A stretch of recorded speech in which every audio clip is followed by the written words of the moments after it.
Good morning. Maaga akong ginising ni nanay kasi tatawag daw sa tindahan na hindi niya alam alas 4 na nga ako nakatulog. Kaya para magising nilimusan ko na nga itong mukha ko gamit ang napakalamig na tubig. Hindi nga. At pagkatapos ko nga maghilamos ay umupo na nga ako dito sa tindahan. At habang nagmumuni-muni ako para naisipan ko na magluto na lang muna ako ng makakain ko para makakain na ako habang wala pang bumibili. Inumpisan ko na nga sa pagkuha ng isang itlog. At pagbukas ko nga ng rep nagkaito ay kontak pa kami ng isda. Pero hindi ko siya pinansin, kinuha ko na itong manok. Naisip ko tuloy na pakawalan sila sa dagat. Patay na. At tuloy ko nga kinuha itong crispy fry para kompleto na itong pagluluto ko ng adobo.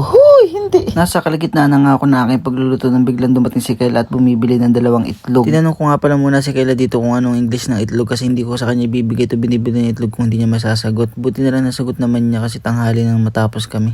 Bakit nagpapahirap? Dahil nga sa medyo natagalan ako sa tindahan ay muntik nang masunog itong niluluto kong manok. Sakto naman na dumating na yung kapatid ko galing school at kumain na nga kami ng tanghalian. Tinanong ko pa siya